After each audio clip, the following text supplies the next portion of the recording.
శుభకార్యాలకు పూజార్ల కోసం వెతుకుతున్నారా? పూజారీస్.com లో అతి తక్కువ ధరలకే పూజార్లను ముందే బుక్ చేసుకోండి. వెంటనే కాల్ చేయండి.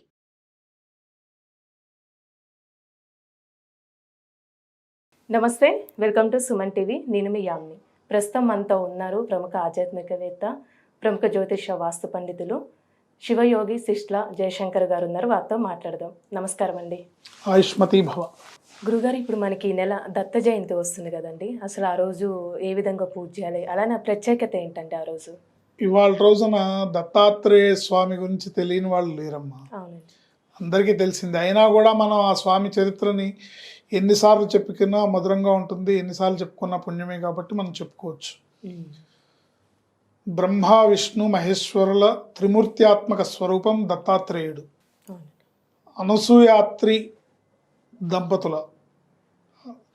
మహాపతివ్రత అయిన అనసూయ అమ్మవారు, అనసూయ అత్రి మహర్షి దంపతులకు ఈవిడ పాతివ్రత్యాన్ని పరీక్షించడానికి, అంటే ఆవిడని మించిన పతివ్రత లేదు అన్న లోకోక్తిని అనుసరించి పార్వతీదేవికి, శ్రీ మహాలక్ష్మికి, సరస్వతీదేవికి, అంటే ఏంటి ఆవిడని మించిన పతివ్రత ఎవరు లేరా? లేదు, ఆవిడ పతివ్రత్యాన్ని మనం పరీక్షించాల్సిందే అని చెప్పి వాళ్ళు బ్రహ్మ విష్ణు మహేశ్వరులు ముగ్గురిని కూడా ఆవిడ దగ్గరికి పంపిస్తారు.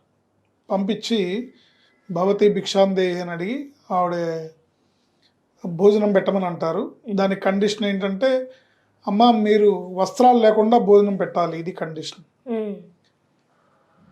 మహాపతివ్రత అయిన ఆవిడ వచ్చిన వాళ్ళు బ్రహ్మ విష్ణు మహేశ్వరులని తెలుసుకొని, వీళ్ళు మారువేషాల్లో వస్తారుగా, బ్రహ్మ విష్ణు మహేశ్వరులను తెలుసుకొని ఆవిడ తపోబలంతో జలాన్ని ఆ ముగ్గురు మీద చల్లి, అప్పుడు ఆ ముగ్గురు కూడా పసిపాపలు అయిపోతారు.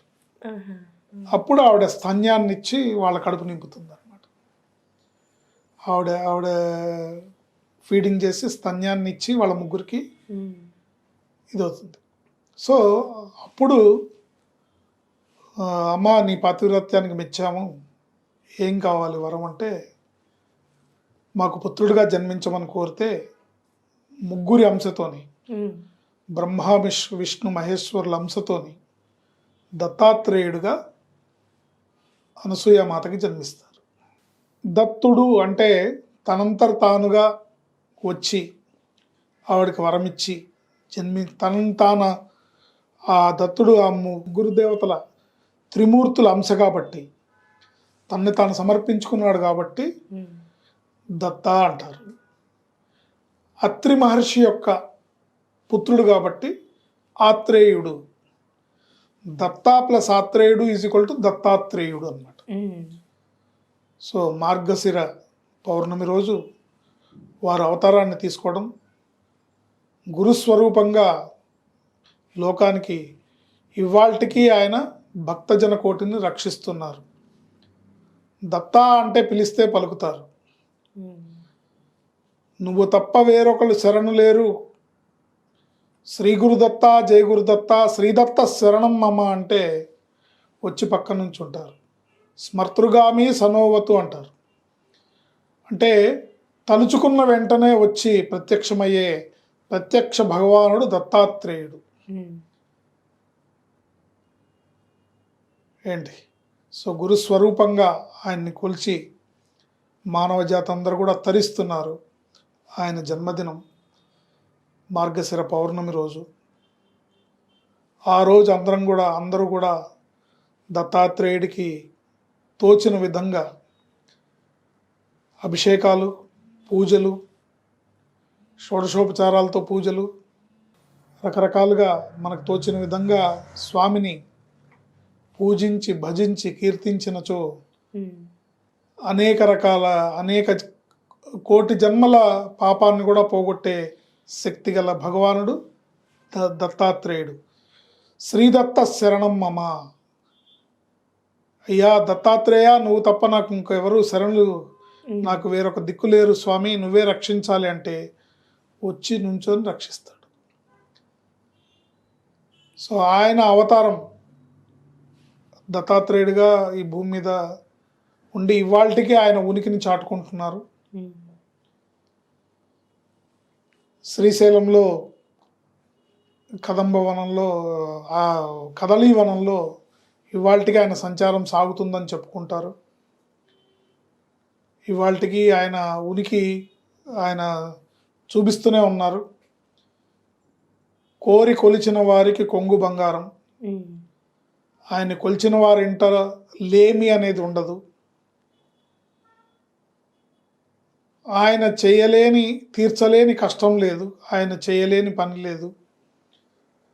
కావాల్సింది ఏంటంటే మనం ఆయన్ని ప్రార్థించడము, పూజించడము, ఆయన్ని శరణు వేడడము. సో దత్తాత్రేయ జయంతి రోజు ముఖ్యంగా దత్తాత్రేయుడికి పూజలు, అభిషేకాలు మీకు ఇతోధికంగా మీకు తోచిన విధంగా చేస్తూ, అంటే ప్రత్యేకంగా అంటూ ఏం లేదంటే నార్మల్గా పూజ చేసుకోవచ్చు ఆ రోజు ప్రత్యేకతలు దీంట్లో చాలా ఉన్నాయమ్మా. ఇప్పుడు శివరాత్రికి శివుడికి ఎట్లా అభిషేకం చేస్తామంటే ఒక చెంబుతో నీళ్లు పోసి అభిషేకం చేసేవాళ్ళు ఉంటారు, 100 లీటర్ల పాలతో అభిషేకం చేసేవాళ్ళు ఉంటారు. అట్లాగే దత్తాత్రేయుడికి కూడా వారి వారి భక్తిని అనుసరించి, వారి వారి శక్తి కొలది. ప్రధానమైనది ఇక్కడ మనసు ప్రధానం. మన మనసుని ఆయన పాదాల దగ్గర అర్పించడం అనేది ప్రధానం. మనం ఆ రోజల్లా కూడా ఆయన నామస్మరణని శ్రీదత్త శరణమ్మమ్మ, శ్రీదత్త శరణమ్మమ్మ, శ్రీదత్త శరణమ్మమ్మ అని మన మనసుని ఆయన పాదాల దగ్గర ఉంచి జపించి ధ్యానించడం, పూజించడం అత్యంత ఆవశ్యకరమైన విషయం. దత్తాత్రేయుడిని అమ్మవారితో సహా, అంటే ఎప్పుడైతే త్రిమూర్తులు బ్రహ్మ విష్ణు మహేశ్వరులు ముగ్గురు కూడా దత్తాత్రేయుడిగా అవతరించారో అప్పుడు త్రిమాతలు కూడా ఆయనకి భార్యగా జన్మించారనమాట. ఆవిడ పేరు అనఘాలక్ష్మి. అనఘాలక్ష్మి సమేత శ్రీ గురు దత్తాత్రేయాయ నమః. సో అనఘావ్రతం అని ఉంటుంది. అనఘావ్రతాన్ని కూడా ఆ రోజు ఆచరించవచ్చు. ఏంటి మార్గశిర పౌర్ణమి మంత్రోపదేశాలకి చాలా విశేషమైన రోజు. ఆ రోజు మీ గురువు ద్వారా, మీరు సద్గురు అనుకున్న గురువుగారి ద్వారా మీరు ఏదైనా మంత్రాన్ని పొందితే ఆ మంత్రం తప్పకుండా సిద్ధిని పొందుతుంది, ఫలితాన్ని ఇస్తుంది, మీకు సిద్ధింపజేస్తుంది, మీ కోరికలు నెరవేరుస్తుంది. కనుక దత్తాత్రేయుడు పరమ పవిత్రమైన మార్గశిర పౌర్ణమి రోజు జన్మం తీసుకున్నారు. సో ఆయన ప్రథమావతారం 1325 సంవత్సరంలో ఆంధ్రప్రదేశ్ పిఠాపురంలో శ్రీపాద శ్రీవల్లభులుగా మరలా జన్మించారు. అక్కడ స్వయంభూ దత్తక్షేత్రం ఉంది పిఠాపురంలో. ఏ దత్తాత్రేయుడికైతే ఒక భక్తురాలు ప్రదక్షిణలు చేసి పూజించిందో ఆవిడకే వరం ఇచ్చి ఆవిడ గర్భానే ఆయన జన్మించారు. అది ప్రథమావతారం. తర్వాత ఆ అవతారం తర్వాత గాణగాపురంలో నృసింహ సరస్వతి అవతారం. నృసింహ సరస్వతిగా స్వామివారు అద్భుతమైన శ్రీపాద శ్రీవల్లభుడిగా 16 సంవత్సరాలు స్వామి పిఠాపురంలో ఉన్నారు.